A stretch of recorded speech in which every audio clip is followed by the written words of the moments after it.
Hey, how's it going, you guys? This is petplatypus here, and it's time for me to do a review of Hunter x Hunter. This is going to be episode 124 and 125. So, with 124, this was pretty cool, actually. Very simple episode, not a huge amount of story progression, but we get Killua versus Palm, kind of. It's Palm, that's confirmed. I mean, it was pretty much obvious, but, you know. She comes out of the cocoon, and she meets up with Killua, and Killua's trying to gauge, like, is this the real Palm? Does she have her memories still? And she's kind of acting like she does, but she's a little suspicious at the same time, and Killua kind of engages her in combat. And she does this really cool hair thing, like she's Bayonetta or some shit, even though Bayonetta came way after, but whatever.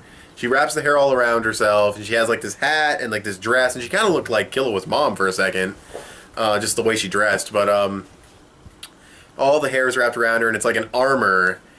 And Killua's like, yo-yo, and Palm's like, get that shit out of my face, and she just punches it and breaks the yo-yo, and I was done as soon as I saw that. I was like, no, that's crazy. Those things are like fucking a ton or some shit. But yeah, she broke the fucking yo-yo. She's beating the shit out of him. We're reminded that she's an enhancer, which I really have to question. If she's an enhancer, then how the fuck does her clairvoyance thing work? That's kind of weird. But, whatever. That is really weird, though. If someone could, like, fill me in on the comments below, that'd be great. But for now, I'll just can get on with the review. You know, Killua is trying not to fight. He doesn't want her to meet Gon, because Gon will just fucking explode. Like, his head will literally blow up if he fucking, like, I swear. That's pretty much what Killua was thinking. He'll fucking snap if he sees Palm as a fucking Chimera ant. He would just fucking explode all over the place. So yeah, he's basically saying, you know, if you do go see Gon, you know, call him Gon, you know, tell him it's okay, tell him you know who you are. And Killua has this moment where he just breaks down and he fucking cries. And he was trying to buy time at first, but... And, you know, there's narration in this episode, but it actually worked well in this episode. It was explaining Palm's abilities. It explained the backstory about how they disconnected her memories and her emotions from, you know, her brain or whatever. But Killua, crying like a bitch, no, I'm just kidding, Killua crying like a bitch on the ground, snapped her emotions back into place. But yeah, I could just imagine Killua sitting there like, yeah, I wasn't crying though, I yawned. You know, I tear up a little bit when you yawn. No, but, oh, that would be funny though. Because he was, like, blubbering and, like, it was hilarious. Because the screaming, like, the crying just sounded odd to me. Like, I know it's Japanese acting and it's really over the top, so sometimes it's a little different than what you'd normally hear. But for some reason, his screaming was particularly strange. I don't know. But it wasn't, like, that bad or anything. It was an emotional scene. It was well done. We don't often see Killua break down like that. But, yeah.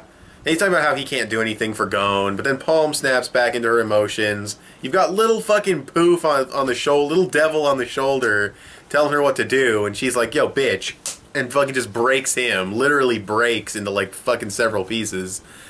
And, yeah. And then she says Killua needs to go to Gon, and Palm is now back to semi-normal. Which is cool. I think it's cool that she's not a fucking evil Chimera ant, because I really, really liked the character. I guess there's always a chance that the ant side could take over again, but I don't know. We'll just have to see where that goes, but... Yeah, and her ant design's pretty cool.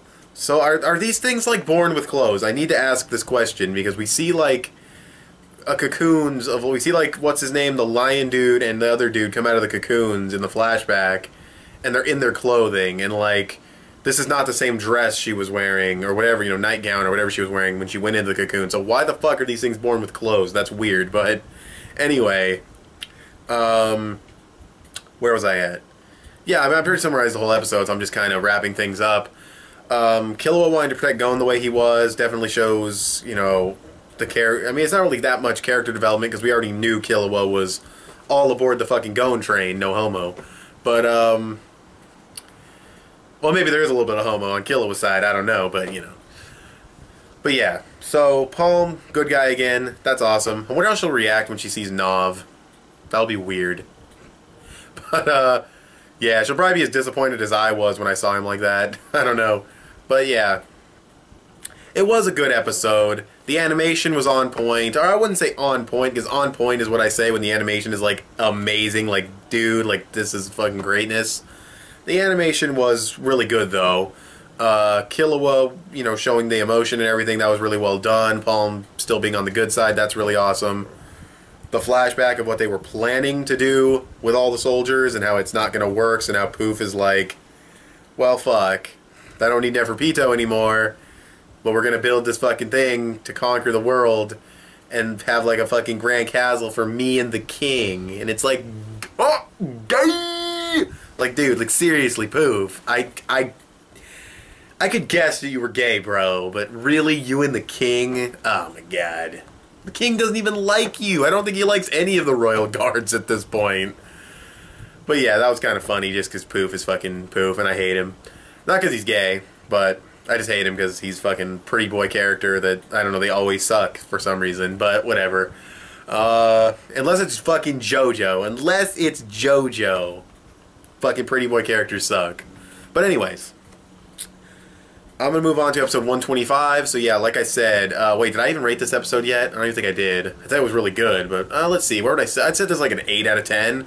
Definitely above a good episode because, like I said before, the action was good. You know, Killua. I've already said everything. I've already given my reasons. But yeah, 8 out of 10. And yeah, I'll talk about 125 next. Okay, you guys, so episode 125. Oh. Netero, though. Oh my god. Okay, first, we've got Gon, Pito, Poof, and now Knuckle. We got this whole little party going on in this room. And Komugi. And Knuckle shows up. He wants to fight Poof. Poof's like, well, you know, you gotta talk to the kid, because the kid's kind of telling me to stay here. And Pito is super worried about Gon. She's terrified of this kid. Gon is so... He's clearly extremely angry and can probably snap at any moment. Which is weird because he's surprisingly calm. Kinda, like he's not calm, but he's acting very calm and he's acting very smart and he's thinking things through and he's calling out Poof as a liar. And it's really cool, it's really badass seeing Gon like this. The way they just do the line shading, it's epic. And we get this interesting part where Pito says that he could, I believe she said, bare his fangs at the king's throat. I'm like, Gon? What? Like, really? Like, really, Gon? Maybe she meant, like, in the future he could get strong enough to do it. But if she means now, that's absolutely ridiculous. And now she knows that she needs to kill Gon. And, yeah. And then Poof ends up bailing at the risk of Komugi's life. And, you know, and Pito's trying to be like, I'm sorry about his behavior, bro. Don't fucking freak out. And Gon's just like, oh, well, that's fine. You just have 10 less minutes, which was a really badass line. And then Knuckle ends up leaving to go fight Poof, because Poof says he's going to wait outside. And it's a clone of Poof. The real him is with Yubi.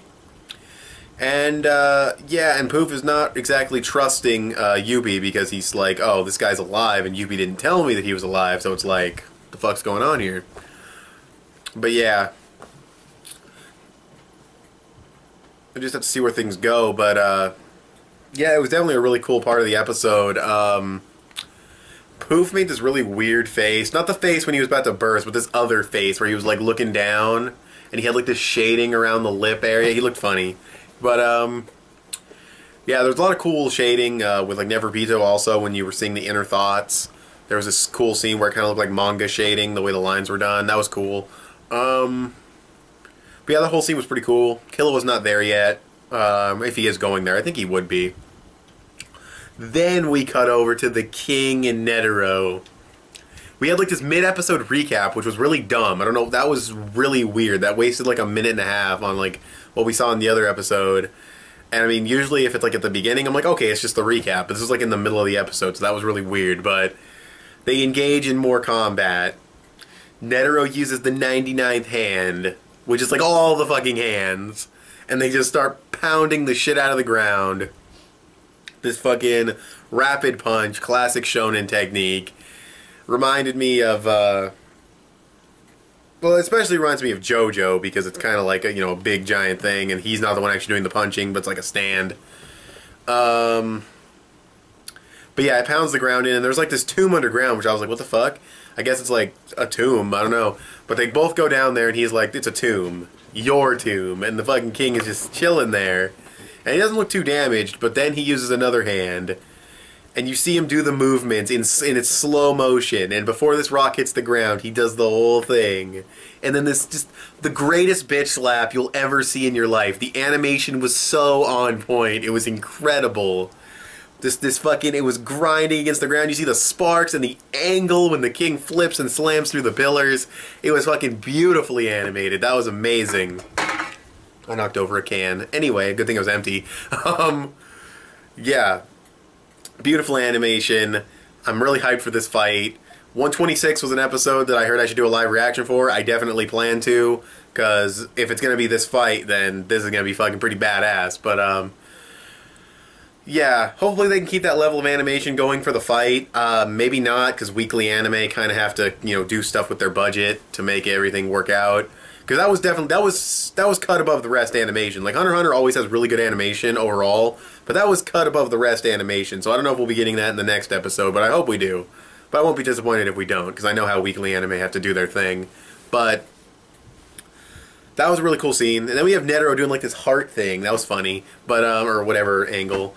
But yeah, that was, you know, cool. That's pretty much the entire episode. The beginning was a lot of story progression, kind of. Poof's off doing his thing. Apparently he's going to fight Knuckle, or this clone is going to fight Knuckle.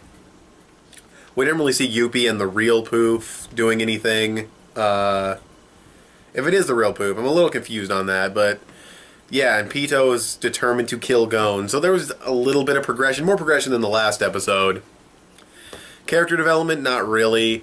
We're seeing more of Netero's abilities. The animation was absolutely amazing. The pacing was good. Narration was used well. I don't know if I've just gotten used to the narration or if the narration has just been better, but I don't know. But either way, the narration is definitely being put to better use. I'm okay with it now. Don't love it, but I'm okay with it. So yeah, I'm going to give this episode like a 10 out of 10, definitely. I want to see, like, I would go like 11 because I really loved it, but I want to hold off on the highest rating until something really fucking beastly happens. Hopefully it can be during the live reaction and everything, but we'll have to just wait and see. But yeah, I'll be doing a live reaction to the next episode, and but yeah, for now, I want to thank you guys for watching. Tell me what you guys thought of these episodes in the comments below, and I will talk to you guys later. Bye.